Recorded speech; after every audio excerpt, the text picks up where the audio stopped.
I want to thank Schwarzkopf Foundation and European Youth Forum for the opportunity to be in the company of the Young Europeans of the Year and for being here today among you. My name is Alexandru Manda, and at the age of 14, I decided to get up from the school bench, speak for those who are not listened to, and fight for what, at the time, I was not fully aware of, is my dream. As a citizen of the great European family, I dream of the time when the social and economic gaps between countries and communities will be gone, and every child of Europe will have access to a qualitative and free of cost and fees educational system, from the Black Sea and Ural Mountains to Cape Roca, and from the southern regions of Mediterranean Sea to the North Cape. I saw with my own eyes, as a citizen and as an activist for educational justice, how young people with potential but without material possibilities dropped out of school and lost themselves. And this is only because the state was not there for them, because they were forgotten and ignored, because they were left behind. Each of the young people who left school early, a number in the authorities' sheets, is viewed individually a tragedy. Every citizen, regardless of ethnicity, religion, background, or their family welfare, deserves to have access to quality education and not to be condemned a priori to poverty and underdevelopment.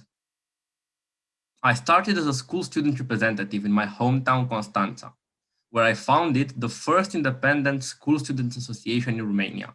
And now I'm the programs coordinator at the Romanian Academic Society, the oldest think tank in the country, where I try to increase the degree of accountability of public authorities when it comes to governance in education. The most important victory is not that me and my colleagues, while we were only in high school at that time, forced the authorities to assure the respect of school students' rights provided by the law of education but violated by the ministry or city halls. Rights that include free textbooks for all the school students in Romania, discount on public transport, or social scholarships. Not even the fact that in 2020, the fundamental right to merit and social scholarships was violated by 95% of Romanian city halls. And after the actions and campaigns I had the honor to coordinate in 2021, the government allocated over 110 million euros in order that this fundamental right to be respected for every school student. The most important victory is the fact that me and my colleagues proved that school students and young people can make a change in their community and that their involvement is the key for a sustainable development and for a better society. For me, a 22-year-old boy from the Black Sea coast of Romania, the news of winning this award was overwhelming. When I received Esther's phone call from the Schwarzkopf Foundation, my first reaction was to sit down and think about all the moments of the last 8 years crowned by today's distinction. I accept this award with deep gratitude and great humility on behalf of all the people with whom I have fought in the last 8 years for the desire that each child to be treated as an individual with a specific name and needs, not as a column in a table. Every child should have free access to quality education and not to be left behind. Without the teams I worked with, none of the results would be a reality. I'm thankful, and I dedicate this award to all the people who in the last 8 years have chosen to believe in me and in my struggle. From parents, family, and friends to colleagues I have worked with, youth and education organizations, people of press, and other people with common values, visions, and desideratum. All people with whom I built advocacy campaigns or who helped me with good advice or kind words. I also dedicate this award to my maternal grandparents, survivors of the Roma Holocaust.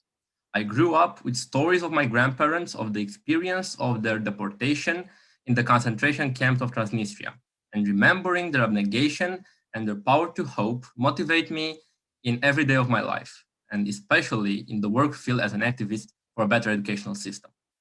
It is the duty of all of us to remember what happened in the dark days of the Second World War and not let humanity to see this dark face again, full of man's hatred of another man only because his ethnicity, skin color, or religion is different. As St. Paul once said to the Romans, let us not be overcome by evil, but overcome evil with good. Therefore, one of the most important missions of the European Union is to assure that as many children as possible will have access to a qualitative and free of cost and fees educational system. Education being the most important weapon of Europe against extremism, violence, hate speech, and discrimination. An unfair, weak, poor quality education system in one country affects all the other countries and the Union as a whole. The future of tomorrow's Europe is decided today, and the lack of education will only enhance the gaps and condemn poor communities to underdevelopment. The COVID-19 pandemic has shown us that the power to adapt is the most important skill for the 21st century. Improvise, adapt, overcome being more valid than ever. We live in a global society which is in continuous change and with newer, more diverse, and riskier threats. This is the reality for which the school must educate the citizens of tomorrow, the citizens that Europe and the whole world need. Active in community, with democratic values, respect for human rights, adaptable to change, and digitally literate. Our generation of those present here is witnessing the fourth industrial revolution. The digital revolution is a daily presence in everyone's life. We see and feel it. It adapts industrial processes and makes our lives easier.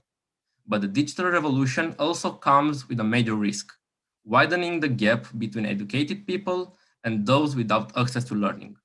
If today the states and governments of the world do not understand the need to ensure access to education for every child, tomorrow we will have two worlds, a divided society where people who didn't have access, who didn't have the chance to participate in a qualitative educational system will be second-class citizens. But the key is in our hands. It is in our power to build the world in which we want our children to live in. It is in our power to keep the more than 70 years of peace and security in Europe. It is in our power to build a stronger, more united, prosperous, and solidary Europe. Long live Europe! Lang libe Europa! Vive l'Europe! Trăiască Europa!